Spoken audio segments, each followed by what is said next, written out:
জের গুড। উপরে উঠতে হলে জোরে পেডাল দিতে হয় আর কি।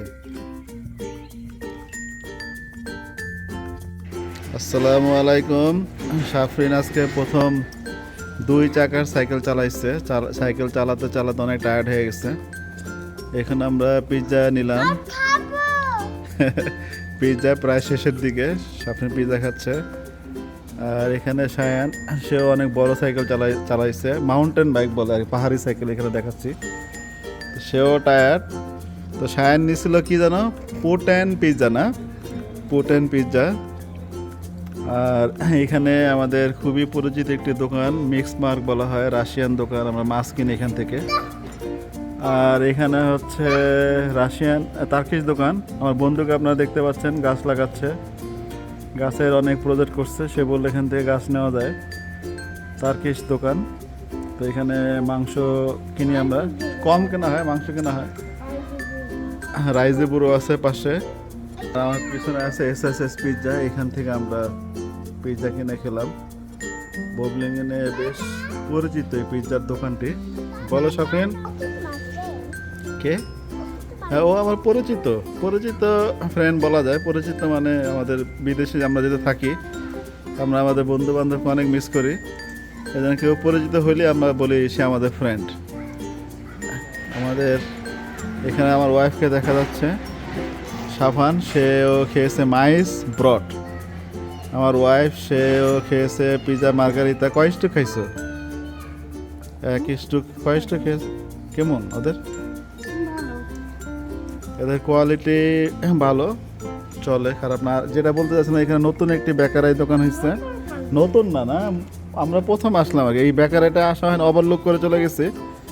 কিন্তু এদের খাবারগুলো আপনাদের দেখাতে পাচ্ছি না। শাইনের দোকান থেকে খাবারটা নিচ্ছে, ওই পুটেন। শাইনের মুখ একদম হয়ে গেছে। সস দিচ্ছে না, টমেটো সস দিচ্ছে, তার্কিশ দোকান এবং হালাল। পুটেন পিৎজা পাওয়া যায় এবং বিফেরও কিছু আইটেম আছে দেখছি। বেকারি হিসাবে খুবই ভালো। কিন্তু ববলিংয়ে না, আপনারা এইখানটা যদি আসেন, মাওরানার বেগ, এই দোকানটায় আপনাদের ভালো লাগবে। দোকানটা ছোট, কিন্তু বেকারি ফুডগুলো অনেকটা আমাদের দেশি স্টাইলের মধ্যে, একটু ঝাল দেওয়া, শর্মা টাইপের, না শর্মা টাইপের। এবং কফি এবং কাপুচিনোর দামও কম আছে, 3 ইউরো দেখলাম। আর একদিন ট্রাই করবো। সমস্যা হলো এই দোকানটায় কার্ড দিয়ে পে করা যায় না, নগদ টাকায় দিয়ে খেতে হয়। তা আমাদের কাছে নগদ টাকা ছিল না, আমরা খুবই পরিচিত এই এলাকায়। তো সেই হিসাবে আমাদেরকে বাকিতে দিচ্ছে। বাকিতে আমরা খাবার নিচ্ছি। সাবান, তুমি বুঝো বাকিতে খাবার কি? সায়নারটা বাকি। হ্যাঁ, কি বলো তো? হ্যাঁ, টাকা আমরা অন্যদিন দেবো। সায়ন বাকি শব্দটা বুঝতে পারছে, মাশাল্লাহ। টাকা আমরা অন্যদিন দেবো। এখন রাত 8টা বাজে, রাত 8টা, কিন্তু দিন না। অর্থাৎ জার্মানিতে রাত 10টার সময় হবে, রাত হবে। এখন সামার চলতেছে, মে মাস, জুন জুলাইতে আপনার রাত 10টা। এখন আসলে কিন্তু ঘুমানোর সময়। অনেক লোক ঘুমিয়ে গেছে, যারা সকাল 5টা 6টা দিয়ে কাজ শুরু করবে, ওনারা ঘুমিয়ে গেছে।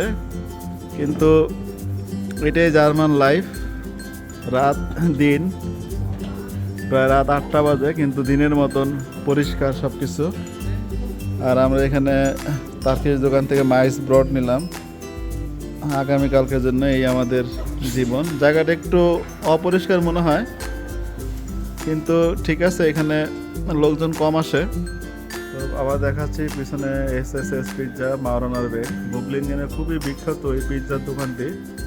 অনলাইনে অর্ডার করা যায় এসএসএস পিৎজা। তো আপনারা এখান থেকে অনলাইনে অর্ডার করে পিৎজা খেতে পারবেন। আমরা 1 টাকা পার আইটেমে, 1 টাকা নাকি 2 ইউরো, বেশি নেয়। তো আমরা ডিরেক্ট নিয়ে আসলাম। বাচ্চারা সাইকেল চালিয়ে এসছে। তো এখানে আমার ওয়াইফ, ওরা খুবই ভালো। তো আমরা কিছুক্ষণ পরে বাসায় যাব, না? সেবাস্টিয়ান আসছে। সায়নের বন্ধু কোথায়? ও মিক্স মার্কেট। আমার সায়নের বন্ধু চলে আসছে, সেবাস্টিয়ান। ওরা তোমরা রাশিয়া, না? রাশিয়ান। খুবই ভালো একটা ফ্রেন্ড সায়নের। সেবাস্টিয়ান আসছে, ওকে দেখাইতে বললাম না আপনাদেরকে। রাশিয়ান দোকানে আসছে, মিক্স মার্ক। ওইখানে আমরা যাই। সাধারণত চা, পিজে টি বলে, পিজে টি, রুটি এবং মাছ কিনতে আমরা প্রায় মিক্স মার্ক, রাশিয়ান দোকান, চেইন শপ, এখানে আসা হয়। আর এই জায়গাটা আর একবার দেখাচ্ছি। এখানে আমার বন্ধু এখনও কাজ করছে। তো মোটামুটি লম্বা সময় কাজ করলো আজকে। তো সায়ানের সাথে পরিচয় আছে, মনে হয় বেগুনের চারা টমেটোর চারা করছে। যাদের বেগুনের চারা টমেটো চারা বা মরিচ লাগবে আপনারা ববলিংয়ের এই তার্কিশ দোকানে আসতে পারেন। মাওরানার বেগ খুবই ফ্রেশ দেখে আমাদের নেওয়ার ইচ্ছা আছে। তো আজকে এই পর্যন্ত। সাফিন অনেক ক্ষুধার্ত, কারণ সাফিন অনেকক্ষণ সাইকেল চালাচ্ছে, আবার সাফিনকে খেয়ে যেতে হবে, তাই না? Very good. সবাই যাও, আল্লাহ হাফেজ বলে দাও। আল্লাহ হাফেজ। আপনারা ভালো থাকবেন, আর আমার ইউটিউব চ্যানেলকে বেশি বেশি দেখবেন। চ্যানেলটা আগায় নিতে পারছি না, আপনাদের সাপোর্ট দরকার। তাহলে এটা আমার তো আপনারা সাপোর্ট করবেন, আমার ভিডিওগুলো দেখবেন এবং লাইক কমেন্টস এবং শেয়ার করবেন। আপনাদের ভালোবাসায় আমার চ্যানেলটা আগায় যাবে, এটা আমার বিশ্বাস। তো আজকে এই পর্যন্তই। আল্লাহ হাফেজ।